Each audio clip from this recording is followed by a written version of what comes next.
Hello and welcome back to my channel. This is Gary Walters In-Scale Update number 5. This is a special one.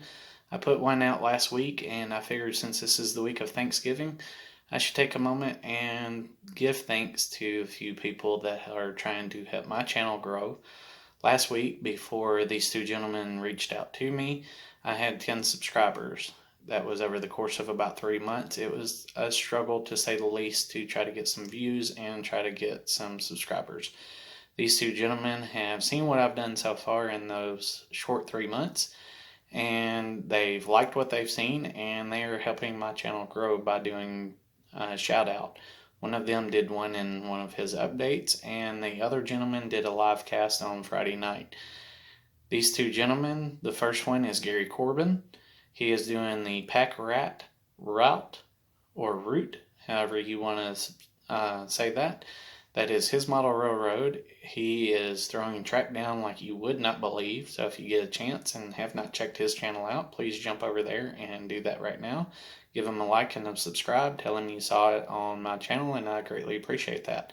If you already subscribed to him, you probably saw the shout out last week that he gave to me, and I greatly appreciate that to you, Gary Corbin. I also want to take a moment and thank Cousin Vinny over at BNSF 6951. You were a great help to me last week with your live cast. At times that I saw over 80 something people in there. I got acknowledgement on your channel, and not only that, I also wound up getting over 30 subscribers from that live cast to this moment when I'm filming this. So I greatly appreciate that. I went from 10 subscribers, and now I am sitting, I think, if I'm not mistaken, at 43 subscribers as of this moment. So I greatly appreciate that. If you're on this channel and you have not checked out these two people, once again, that is BNSF 6951. That's Cousin Vinny's. And then you also have Gary Corbin at the Pack Rat Route. So please take a moment and go over and check these two channels out if you haven't already, and give them a like and comment and subscribe if you got a chance.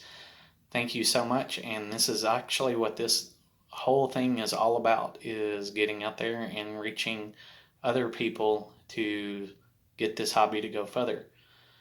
When I was a child, you used to be able to go to the hobby store, be able to walk in, and you'd see model trains galore.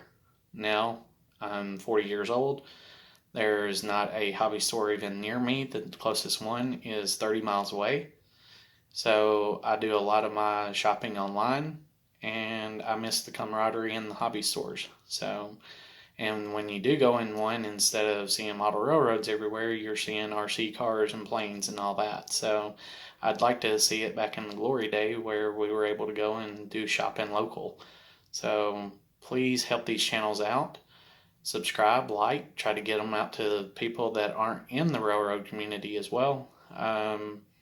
Maybe we can get a few extra people and maybe help this hobby grow and be able to get us back in brick and mortar stores so that we can have local hobby stores and be able to shop local again. Not that there's anything wrong with shopping online, other than I just miss the camaraderie. So please take a moment and try to promote as much as you can for this hobby of ours. Thank you. I'll be right back. Welcome back, and I've got 5 things to update you on this month. The first of which is this extra piece of foam that I've got up here. I didn't have this a week ago when I did my last update. This will be the other section on this end of the table that will bring it on around, and when we get around, it will curve in, cover up the staging hole there, and also bring the trains in to the yard that will terminate on further down this side of the table. So with that being said, I also want to lift this up and show you guys also what's underneath.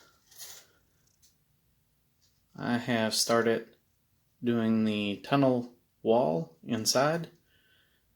I don't have the final position on it just yet, but it will go around and kind of block you being able to see the staging yard over there.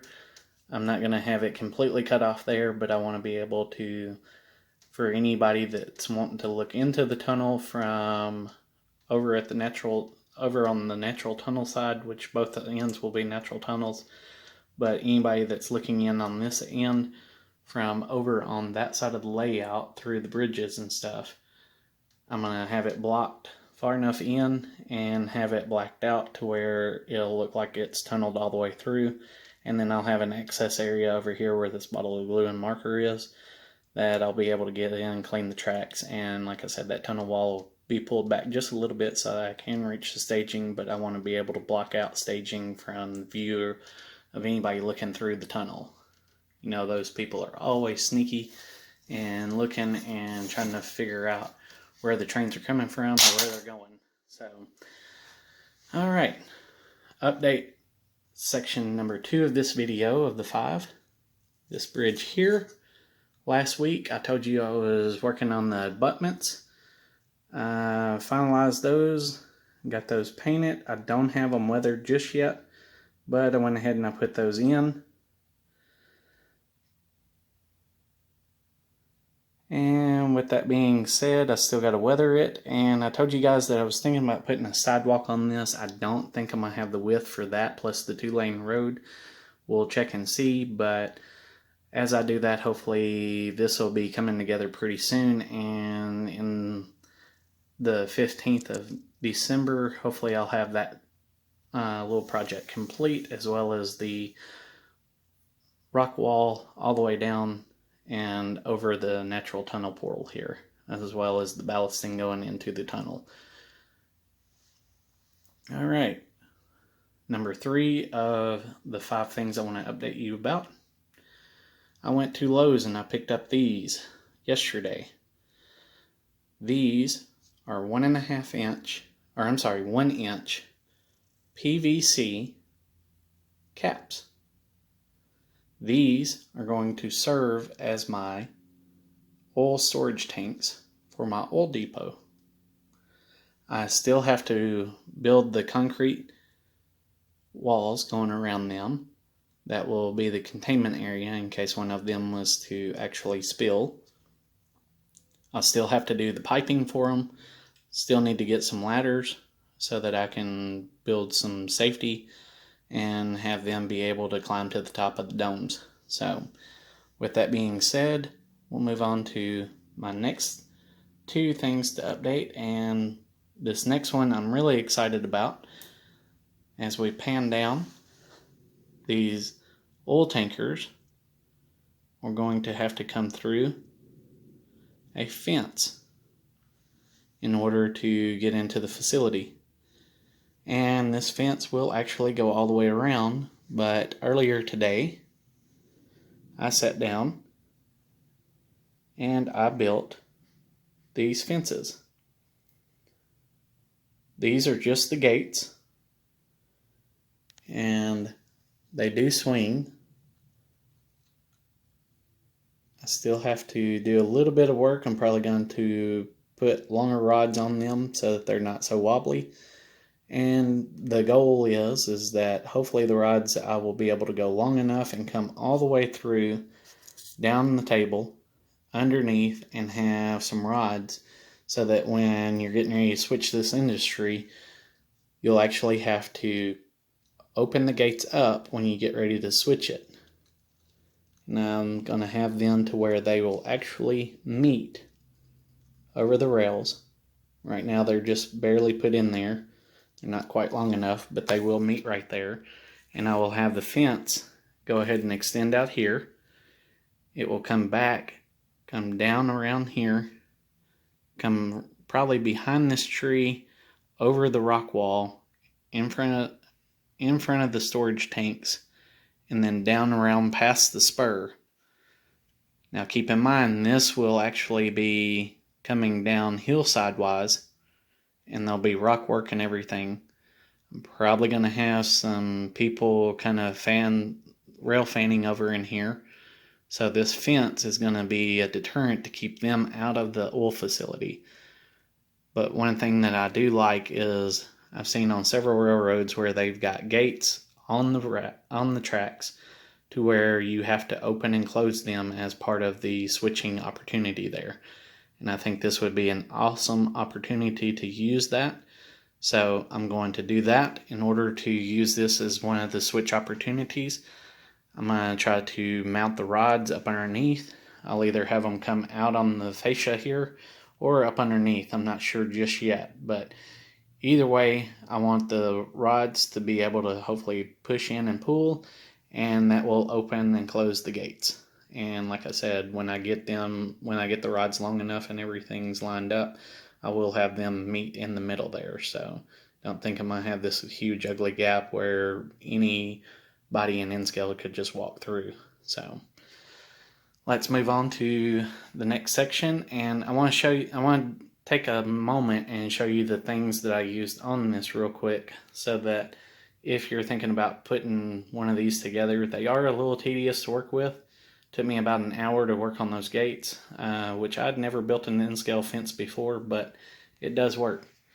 I went over to Hobby Lobby yesterday and I bought a whole roll of this material. It's called tulle, and when you look at it real quickly, I don't know if it'll show properly or not, but it's actually done in kind of an X pattern. You just find the one that will kind of come close to what you think a chain link fence will look like in end scale. Kind of see a little bit there if I can get the camera to focus. But one of the other things that I saw was these pins. I bought 750 of them, I think for like $2. $2.50, something like that. And they've got a little bit of a raised head on the end of it. With that being the case, can't get it to focus in, you kind of see it there. So with those, in order to cut those down, because they are stainless steel, I've got a pair of cutters here.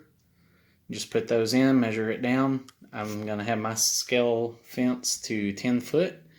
And then in order to take and glue these, I'm using some super glue here, or CA, however you want to call that. I've got the Extreme Power Medium. And then I've also got from Boss Smith Industries, I've got Instaset. And I also use this as kind of a little vise. Little C-clamp, if you will. And it's just a cheap little wooden clothespin.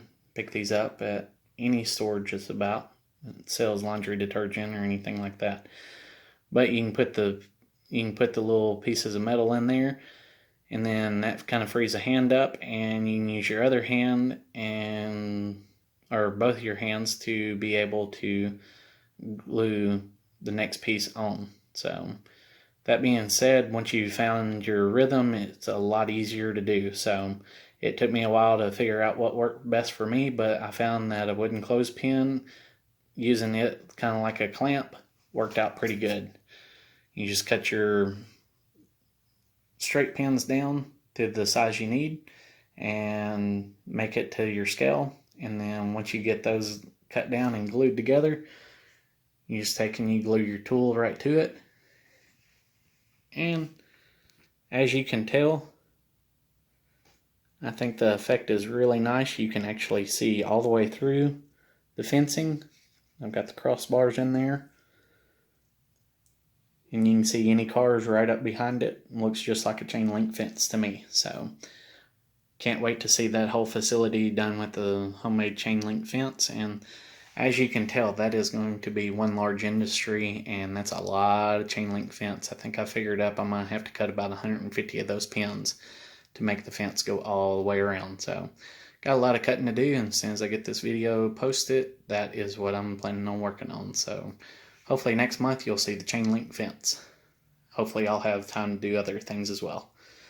Alright, last and best for last, I still have a little bit of stuff to do to it, but not too much. But I've spent 40 hours since the last video putting an industry on over here.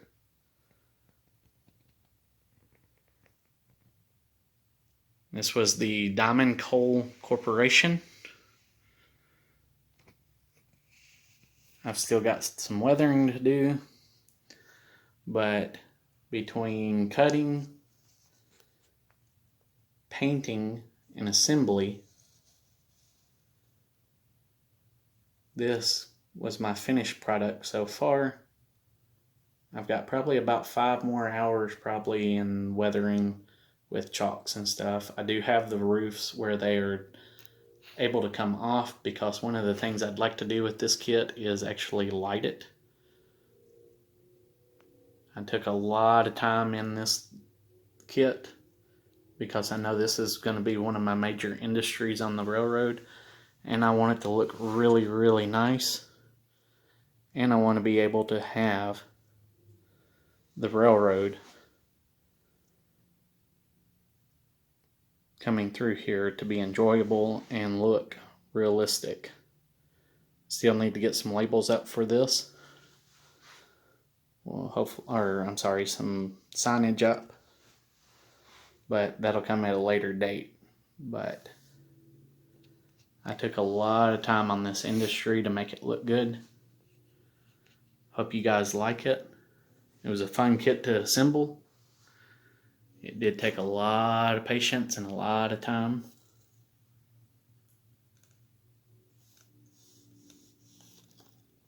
But I am very happy with the way that turned out, and I hope you guys like it.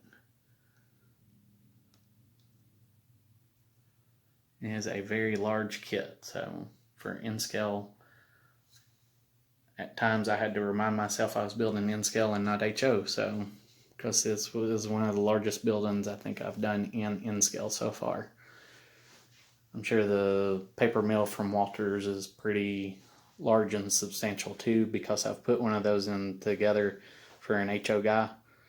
I can only imagine what the N-scale is like. I'm sure it'd probably be pretty close to this. So, but I want to give you guys a quick update, and I want to also say a huge thank you again to Gary Corbin and to Cousin Vinny over at BNSF 6951. I greatly appreciate y'all's call outs. I greatly appreciate the new subscribers that I got through Cousin Vinny and through Gary Corbin last week. If you guys have a channel and you need a call out or want to call out and would like, just send me in the comments down below a message, and I will try on the December 15th video to put that out. So thank you very much, and I will see you guys later.